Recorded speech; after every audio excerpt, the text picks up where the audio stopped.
Hello po mga ka-idol, nagluto pala ako mga ka-idol ng pancit canton with coffee and bread. Dahil kagising lang natin ay maghanda tayo ng ating breakfast. So, for today's video mga ka-idol, are we gonna eat breakfast? Actually mga ka-idol is hapon na, kaso lang panggabi yung duty natin. So, kagigising lang natin. So, kakain muna tayo for breakfast kahit gabi na. Char! Haha!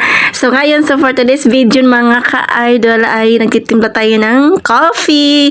Lover's coffee with pancit canton and bread na may palaman na mayonnaise na bacon. Minsan mga ka-idol ay itreat din natin yung ating self. Huwag puro mga ka-idol bili sa labas kasi hindi naman natin na hindi safe yun sa labas. Mas safe talaga pag tayo ang magluluto mismo sa ating pagkain. Pero minsan mga ka-idol ay motokara jud ang akong pagkatamaran. So karong adlaw mga ka-idol ay gumana yung utak ko dahil hindi tayo busy, nasa bahay tayo dahil day off. Wow, ang saya kay day off. Dahil day off natin ngayon mga ka-idol ay gumawa tayo ng content. Kasi minsan lang tayo gumawa ng content kasi ang tamad. Napakahirap talaga gawin na mag-vlog ka mga ka-idol. Kasi pag edit mo pa lang, nahihirapan ka na. Sa pag ano pa lang, voice over, ang hirap. Lagi kang anong gagawin, ganun, ganito, charing, ganun. Ito lang ang masasabi ko mga ka-idol. Ang hirap maging content creator. Hindi siya madaling gawin, napakahirap. So, kailangan mo ng mga video mo ay kailangan walang copyrights. Yung nga ganyan. So, yun ang nangyari sa sa channel ko ngayon mga kalods. Parang nawalan ako ng gana, nawalan ako ng ayusin dahil nawala yung ads ko dahil na-demonetize. Yan. Ang dami ko ditong chika, no? Nagkumakain lang naman ako dito sa sa harapan nyo. So, ayan. Habang tayo dito, nag-voice over, hayaan mo siya dyan kumakain dyan yung mag-isa yung na yan. Yung babae na yan. Ayan, lalaki ng subo. Diba, mga ka-idol? Kung isa kayong content creator ay naranasan nyo kung ano yung naranasan ko. Yung walang tulog, kasi magkaroon ka ng subscriber, na ganun, mga banana, magkaroon ka ng banana. Yun. Naranasan ko talaga yun mga ka-idol niya, hindi, konti lang yung tulog ko. Pero lahat ng mga yun nagkaroon, pero nagkasahod ako ng isang beses.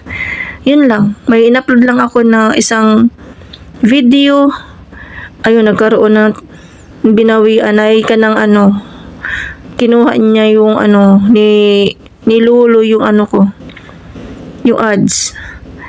Simula noon, wala na akong ganang ayusin siya, wala na akong ganang mag-live, wala na akong ganang wala na akong ganang siyang alagaan. So ngayon, parang naisip ko na sayang yung pinaghirapan ko dati. Kung iiwan ko lang talaga siya.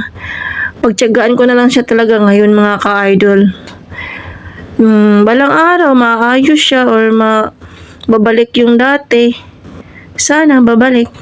Nangarap pa rin akong babalik. Umasa pa rin ako. Bumalik yung mga nakaraan. Nalala ko yung active ako palagi sa sa channel ko mga ka-lods.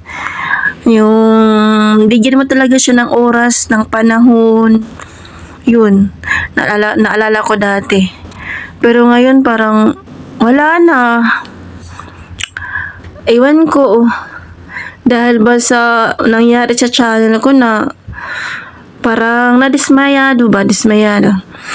So, ayan mga ka-idol, isa pala tong favorite ko na bacon. Ayan, ngayon sobrang nang mahal nito mga ka-idol. 40 plus na. Siguro sunod na taon, mag-50 na to.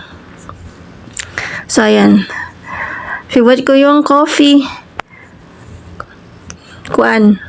Coffee's lover. Coffee's lover. Lovers coffee. Char. Ay, naku mga ka-idol. Ang sarap dito ng kain ko dito mga ka-idol kasi mag-isa lang ako sa bahay. Yung kasama ko ay nag-duty. May duty siya ngayon. So, ngayon mga ka-idol ay nandito kami pala sa Maynila. Naghahanap ng trabaho. Dito kami nagtrabaho. So, dito kami napadpad. Pinadpad ng Panginoon, pinadpad ng sarili, ng tadhana. So, alam niyo mga ka-idol, dito sa Maynila, napakahirap dito kasi sabi ng iba, maganda daw dito sa Manila kasi malaki yung sahod. Pero hindi naman malaki yung sahod mga ka-idol dito. Oo, malaki, tama lang, pero ano din kasi dito, kailangan mo pang may bayaran ka, bahay, tubig, kuryente, pagkain mo pa. Di ba mga ka-idol? Kung isang tao mga ka-idol, hindi marunong talaga magtipid, walang maiipon. Kailangan mo talaga magtipid dito sa Manila kasi lahat ng bilihin dito ay pera.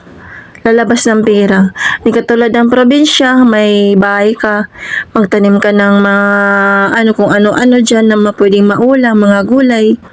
Ganon, mag-alaga ng mga hayop.